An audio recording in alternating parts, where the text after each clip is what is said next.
Just 5 days after the end of the Civil War, President Abraham Lincoln is the final of the 600,000 deaths in America's bloodiest conflict. The country is divided, and the world looks at American democracy as a failed experiment. But what most don't realize is that a new era has dawned. The nation is entering an age of advancement. And from the void left by the death of perhaps the greatest statesman we will ever know, a new breed of leader will emerge. The Rockefellers, the Fords, the Carnegies were the first generation of what we know is now the entrepreneurial rock stars, or what are today are the Buffetts and the Jobs and the Gates. And they were the ones that set the standard for the American dream. They owned a new frontier, literally and figuratively, of who we are as a culture.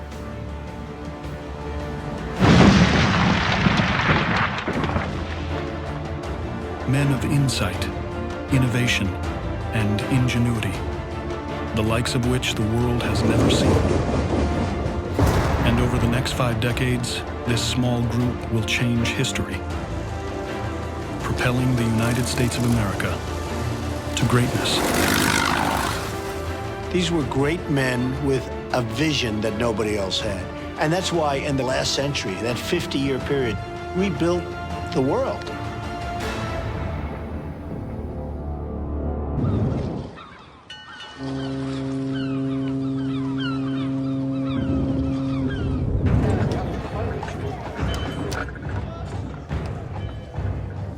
For the first time in the country's short existence, the man most capable of leading America is not a politician. He's a self-made man who, through sheer force of will, turned a poor upbringing on the docks of New York Harbor into an empire. His single ferry soon becomes a fleet of ships, transporting goods and passengers to every corner of the growing country. Vanderbilt will become so synonymous with shipping that his nickname becomes the Commodore. I think Vanderbilt recognized that what was going to be important is transporting goods from one place to another. And he had this idea that required infrastructure, and not infrastructure that the government was going to provide, but that he was going to provide. Over the next 40 years, Vanderbilt builds the largest shipping empire in the world. Then, at the peak of his power, just before the Civil War, he does the unthinkable.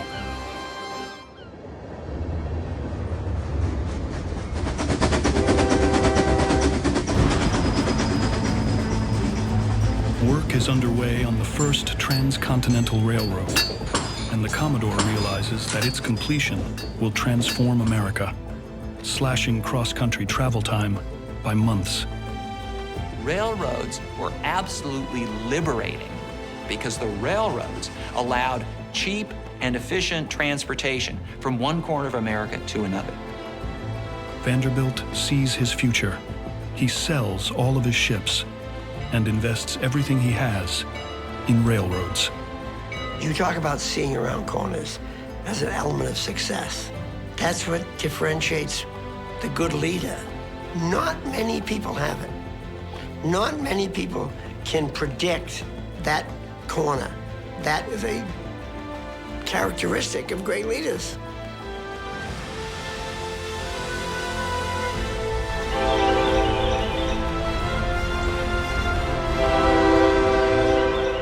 His decision to invest heavily in rail pays off.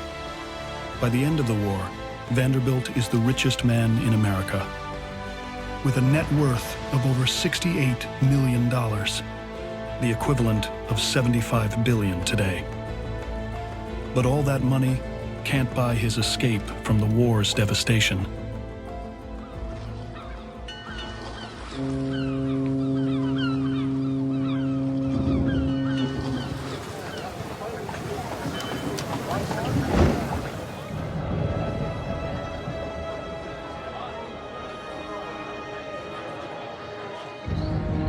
In the wake of the Civil War, the country mourns publicly,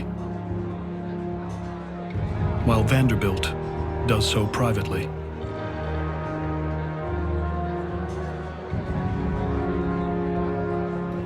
My son, George.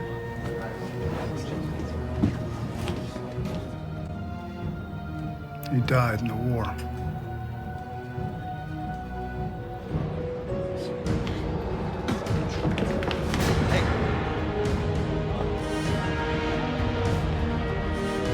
Watch it, man.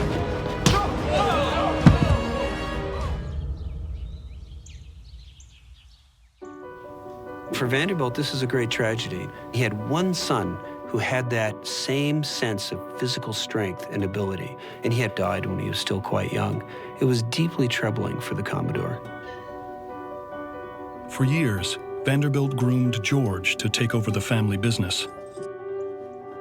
Now, the Commodore is forced to rely on his less accomplished son, William.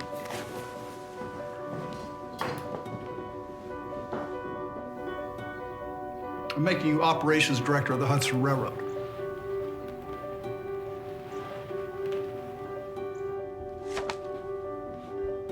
Vanderbilt places William in the midst of negotiations with the owners of a rival railroad. So name your price. If you give us your freight year-round, we will give you the privilege of allowing your passengers access into Manhattan for $200,000. That privilege is not worth $200,000. Then let us settle on $100,000. I believe that to be a fair and generous offer. I'm not really interested in your generosity. I'm only interested in getting the best deal for my shareholders.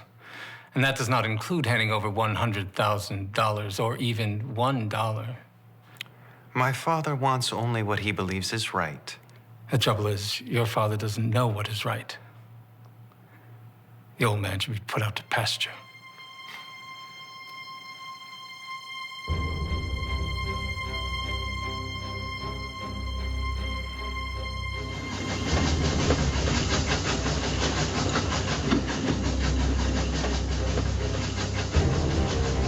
The message is clear.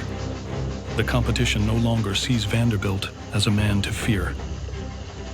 People are always rooting for very successful people to fail. The day people are not taking shots at you, it means you're not on top anymore. But where they see weakness, the Commodore sees an opportunity to assert his dominance and teach William what it means to be a Vanderbilt.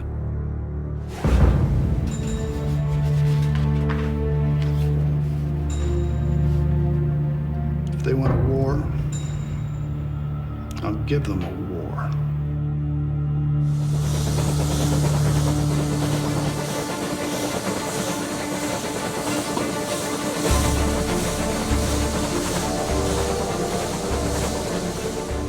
Vanderbilt owns the only rail bridge into New York City. It's the gateway to the country's largest port, supplying the entire continent. Vanderbilt knows this is the hammer he needs to beat his rivals into submission. Sit down.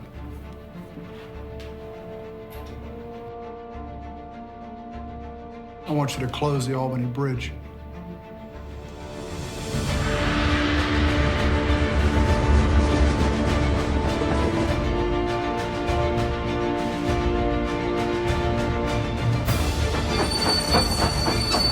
Without the bridge, every other railroad is shut out of New York City.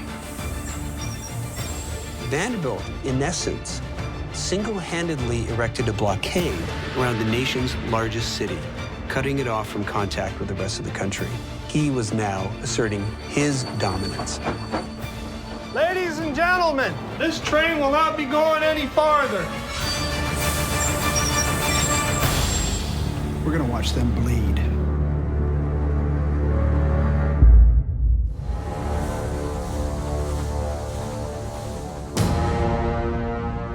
Vanderbilt controls the only bridge into New York City, America's busiest port. Seizing an opportunity, he sets up a blockade.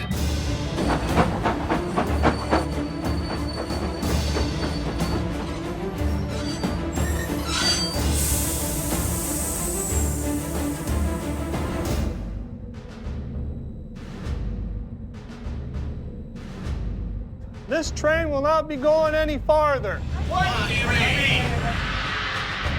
Shutting the bridge leaves millions of pounds of cargo unable to reach the rest of the country, and slowly bleeds his competitors dry.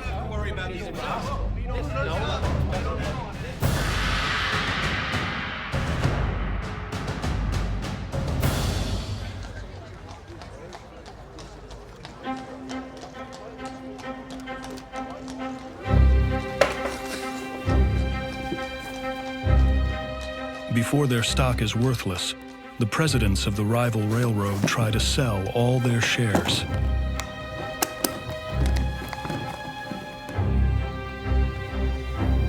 Word quickly reaches Wall Street, triggering a massive sell-off.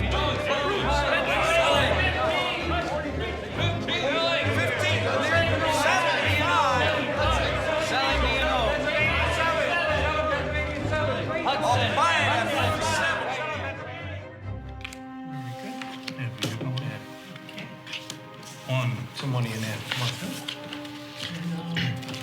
New York Central shares are dropping fast. How low? $20 a share.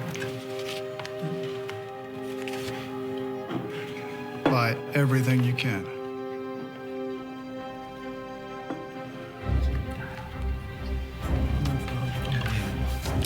Too comfortable.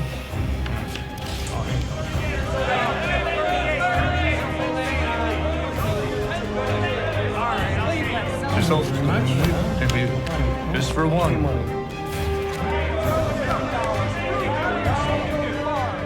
Vanderbilt was buying all of that stock that suddenly flooded the market at rock-bottom prices. 3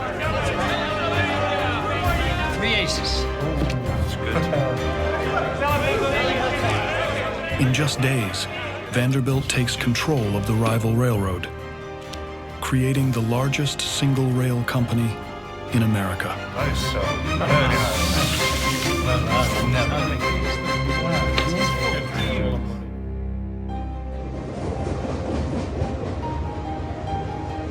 The New York Central Railroad became the centerpiece of his empire, and it came to him as the sudden result of a skillfully executed campaign to get revenge.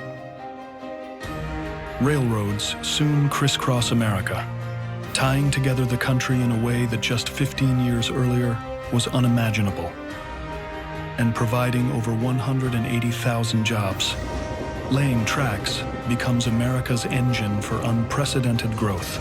Railroads allowed the industrial economy to boom in ways that it couldn't have before. One advance after the other, which essentially was led by the railroads, largely because there was a need to close the gap between those east of the Mississippi and those on the West Coast. Vanderbilt has made himself the undisputed king of railroads. And now he wants the world to know it. He envisions a monument that will symbolize his immense power.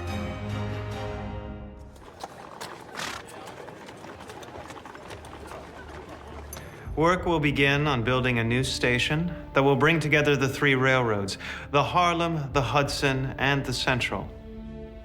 It shall be in the heart of New York and be called the Grand Central Depot.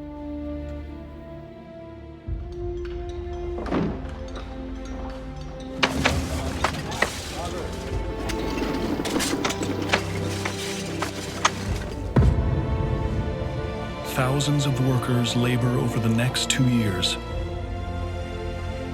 on the most ambitious urban construction project America has ever seen. Grand Central is the biggest building in all of New York City. and the biggest train station in the country, covering some 22 acres.